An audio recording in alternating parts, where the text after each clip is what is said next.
वर्षों की प्रतीक्षा के बाद हमारे राम आ गए हैं।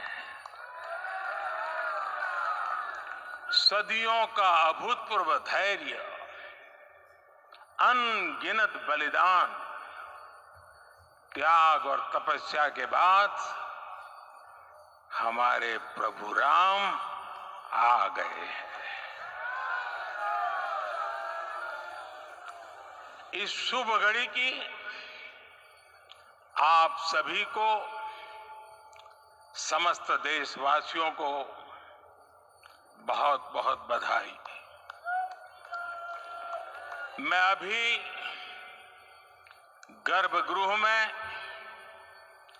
ईश्वरीय चेतना का साक्षी बनकर आपके सामने उपस्थित हुआ हूं। कितना कुछ कहने को है, लेकिन कंठ अवरुद्ध है। मेरा शरीर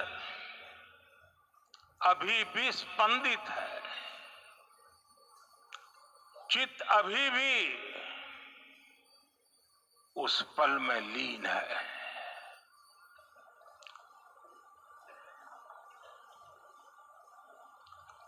हमारे रामलला अब टेंट में नहीं रहेंगे।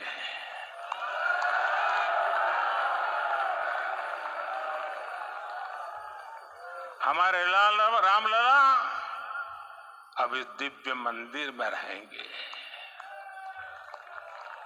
मेरा पक्का विश्वास है, अपार श्रद्धा है कि जो घटित हुआ है इसकी अनुभूति देश के, विश्व के कोने कोने में राम भक्तों को हो रही होगी। ये क्षण अलौकिक है, ये पल पवित्रतम है। ये माहौल, ये वातावरण, ये ऊर्जा, ये घड़ी प्रभु श्री राम का हम सब पर आशीर्वाद है। 22 जनवरी 2024 का ये सूरज एक अद्भुत आभा लेकर आया है।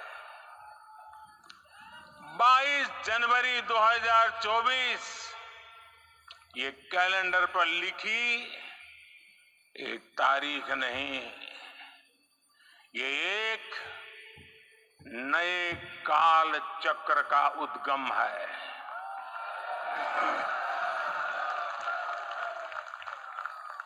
राम मंदिर के भूमि पूजन के बाद से प्रतिदिन पूरे देश में उमंग और उत्साह बढ़ता ही जा रहा था। निर्माण कार्य देख देशवासियों में हर दिन एक नया विश्वास पैदा हो रहा था। आज हमें सदियों के उस धैर्य की धरोहर मिली है।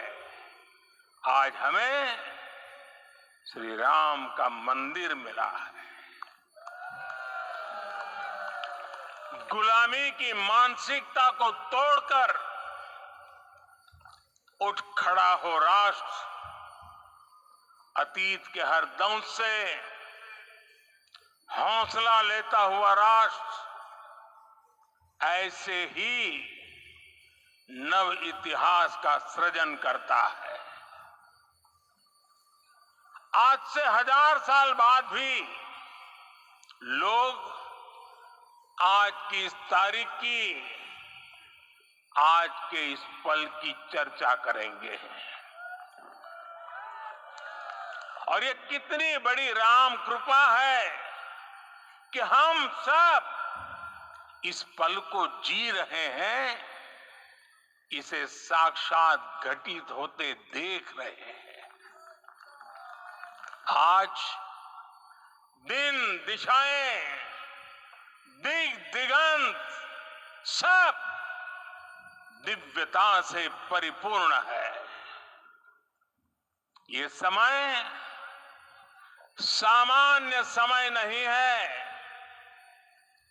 ये काल के चक्र पर सर्वकालिक शाही से अंकित हो रही अमिट स्मृति रेखाएं हैं।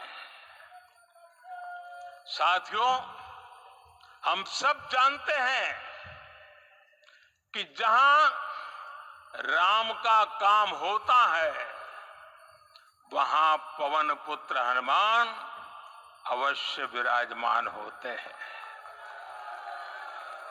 इसलिए मैं राम भक्त हनुमान और हनुमान गढ़ी को भी प्रणाम करता हूं।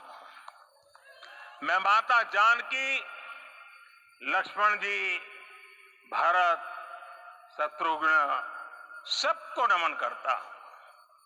मैं पावन अयोध्यापुरी और पावन सरयू को भी प्रणाम करता हूं। मैं इस पल दैवीय अनुभव कर रहा हूं कि जिनके आशीर्वाद से ये महान कार्य पूरा हुआ है।